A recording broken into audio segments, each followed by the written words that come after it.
Welcome back to our lecture. This is Jason Baker, and let's continue to talk about Ansible. So I've described Ansible in terms of its architecture and how it can use inventory files, configuration files, it can use playbooks. It'll take a playbook and run that playbook against a set of hosts that are contained within the inventory. So how do you actually use Ansible? Ansible is the software tool that you install on your laptop, or you can install it on a server in your environment. And there's basically three different ways that you can run Ansible. You can run Ansible as an ad hoc command. So you can like literally run Ansible at the command line, and you can pass it in the name of a host that's in your inventory file, and then you can specify modules and arguments for those modules. You can also define a playbook. That's the YAML file, which contains the desired configuration state of a system or set of systems in your environment. And then you can use Ansible and tell it basically to run a playbook. And then finally, you can leverage an automation framework called Ansible Tower. And this is a commercial framework which is available from Red Hat. We don't use Ansible Tower in this course. I just want you to be aware of the fact that it exists. Okay, so let's look at running Ansible first using ad hoc commands. And as I mentioned, you can use Ansible to run and execute quick commands on remote hosts within your environment. And it's can be a very handy tool. Like, let's say you have dozens of different hosts in your environment and you want to run a command against some of those hosts. Well, normally you'd have to like shell into each individual server and run a command. With Ansible, you can actually define a command and then run it against dozens, even hundreds of hosts in your environment simultaneously, and without ever having to individually, shell into each of the servers. You run Ansible as an ad hoc command by typing in the Ansible command, followed by some sort of host pattern that Ansible will use to look up hosts in your inventory file. And then you provide the -m argument with, and then specify a module name that you want Ansible to use when it's running a configuration command. And then you can optionally pass in one or more arguments, and those arguments are preceded by the -a argument. So here's an example. We're running the Ansible command. We're going to run it against the Web1 server in our environment. And we're going to use the command module, which tells Ansible to run a shell command on the Web1 server. And the shell command that it should run is a command called uptime. The uptime command will return the current date time settings on the system, and it will tell you how long the system has been up and running. So in this case, in this example, we're specifying a module called the command module. Well, it turns out that the command module is actually the default module in Ansible. In other words, if you don't define any module, then Ansible will default to using the command module. So if you're going to use the command module, you don't actually have to explicitly specify it when you're typing in the command on the command line. Here's an example where we're going to run a command. The Ansible is going to run a command against all of the servers in our inventory file. And the command it's going to run is tail var log boot. The tail command will return the last few text lines in a given file, in a given text file.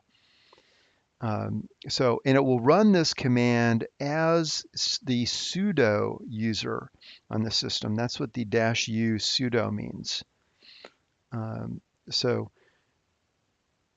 there are a variety of different ad hoc commands that you can run. I mean, you have hundreds of different modules available to you. And I just want to give you a few examples of some ad hoc commands that you might run on remote systems. Here's a command to copy files from your local system to a set of remote servers. So the Ansible command um, will run against all the servers in the Minneapolis group, and it will use the copy module to copy a source file called archive.zip, and it will copy that to a destination directory or destination file on the each one of the remote servers in the Minneapolis group. Here's another example where we're going to use the file module within Ansible. So we're going to use Ansible to configure the web servers in our environment, and it will use the file module to create a directory. So you see the destination is this directory location. The directory is going to be set to a mode of 755, and the state is specifying that this is a directory, and this is not a file that we're creating, it's actually a directory. If you recall, a directory is actually a special kind of file on a Linux system. The second example, we're using the same file module, and in this case, we are removing a file. So we're specifying, or excuse, we're removing a directory. So we're specifying a directory location, and we're telling Ansible that this directory should be absent. So our desired state is that this directory should not exist. If Ansible were to find it, then it would remove it on that remote system. In this third example, we're using the yum module. So Ansible is going to run the configuration on the DB server, and it's going to use the yum module to install a package named MySQL, and it will ensure that that package is present. So our desired state is that we want that package to be present on the system. If I said state equals absent, then what would Ansible do? Well, Ansible would ensure that the MySQL package is not installed in the system. So if somebody were to go and manually install MySQL on a system, if you ran this command, then Ansible would uninstall that MySQL package. It would make sure that MySQL is not present on the system. Here's a couple more examples. In this example, we're using the user module, and Ansible will, on the Web1 server, will create a new user called Jason, and it will assign a password. In the second example, Ansible will remove a user called Jason if that user exists on the system. So our desired state is that the Jason user does not exist on the system. Ansible can use the service module to start and restart and stop services on a system. So it's using the service module to start the HTTPD, which is the Apache web server service, on all of our web servers. And then in this example, we're using Web1 and we're calling a special module called the setup module.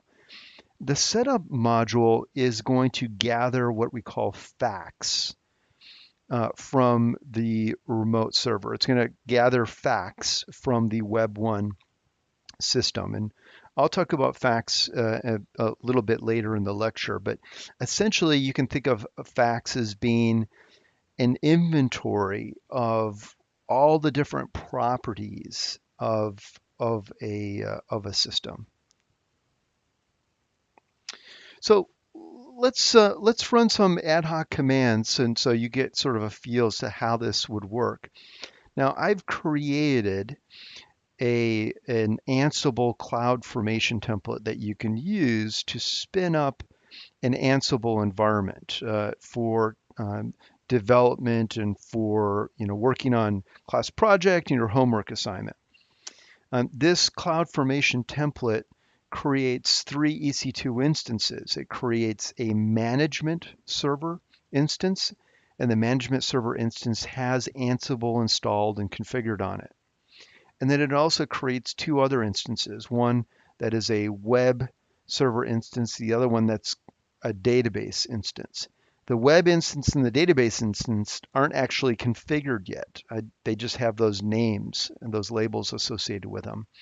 And so in one of your assignments, you will actually use Ansible to configure software on both of those systems. But we can also use this template to run some of these ad hoc commands, and I encourage you to do this on your own. So go ahead and spin up this CloudFormation template. Now, I've already gone ahead and done that. So here's my Ansible stack running in CloudFormation, and you can see I have three outputs from that stack. So it's giving me the IP addresses of the different instances. And I've already gone ahead and I've shelled into the management one instance. And so when I'm in there, I can run the Ansible command. When I do that, it just gives me, a bunch of different help information, uh, you know, that I could use when if I need to understand how to run the command. So let's run a few of these ad hoc commands and see what happens. The first command that I'm going to run is I'm going to use a module called the ping module. And this we just use for testing purposes. So I'm going to say Ansible Web 1. I want to run Ansible. I want it to run this command against the Web 1 server. And I've already defined the server in the inventory file. And I'm going to run the module ping. And now when I run that module, it's gonna run this command. It's going to run a special test against the Web 1 server, and it's going to respond back with this success response, and it's going to say Pong. So there's a Pong response to the ping. What this is basically doing is it's validating that Ansible is able to communicate successfully and run configuration commands successfully on the Web 1 instance. And so this is a good practice just to make sure that that you have all the connectivity and configuration set up properly to allow Ansible to manage the configuration of a remote system. Okay, let's run a basic uptime command against the remote system. So we're going to say Ansible Web 1. I don't need to specify that I'm going to use the command module because again, it's the default module, and I'm going to tell Ansible to run the uptime command again on Web 1. So Ansible responds back with the output of that command. So what Ansible just did is it in the background it actually shelled into the Web 1 server via SSH, and it ran a shell command. It ran the uptime command. You can see if I run the uptime command here on this local server, it gives me a similar response. And so Ansible captured this output from the command that ran on that remote system, and it's displaying it for me here locally. Let's run another command. We're going to run Ansible against the Web 1 system again. And in this case, we're going to run the top command.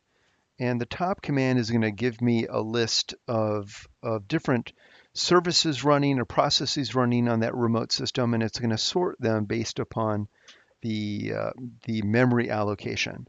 So here's the response from Ansible. It ran that command on the remote system, and it gave me all this process information. So you can see how you can use Ansible to remotely manage any system in your environment, and you can run any command or set of commands against those systems. So it's a very, very convenient tool, even if you just use it on an ad hoc basis like I am in this demonstration.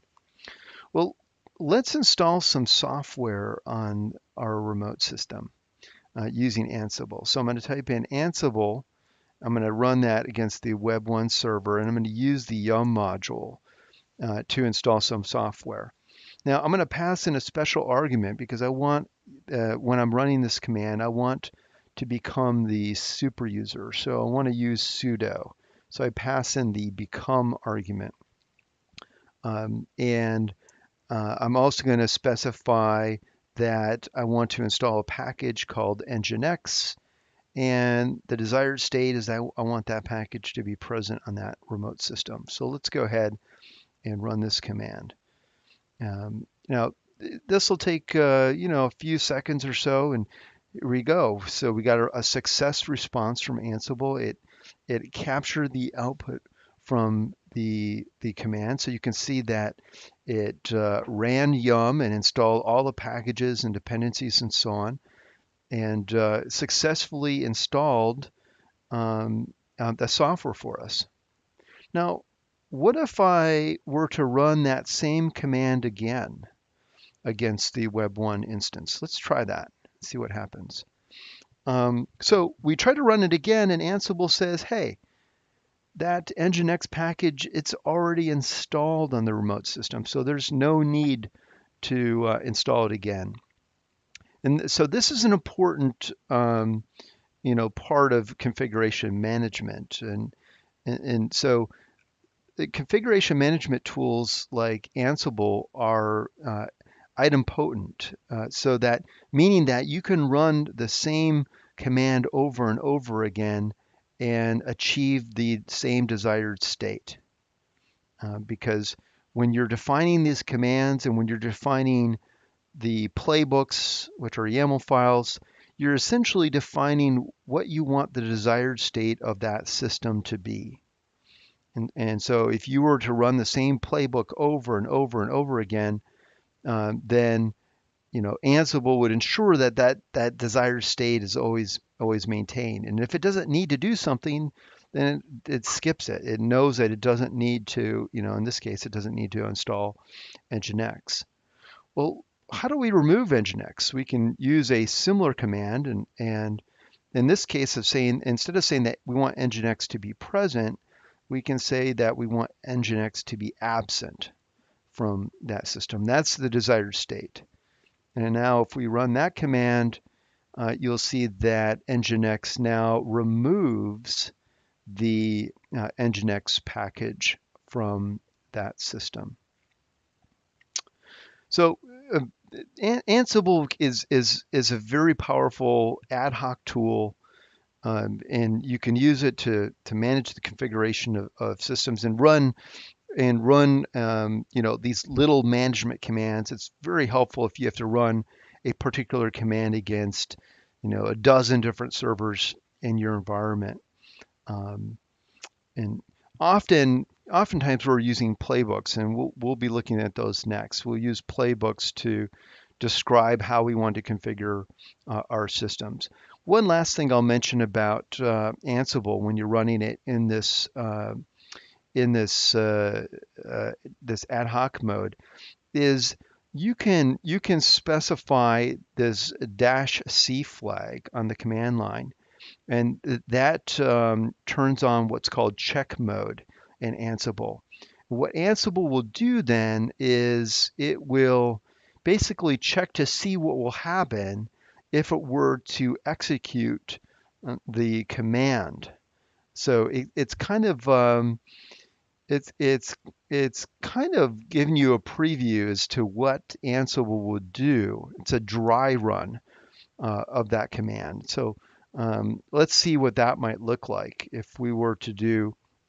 Let's say we were going to run the nginx command. In this case, we're going to pass in the -c flag, and so Ansible is telling us that if we were to run this command, then the change that it would make is that it would install the Nginx package.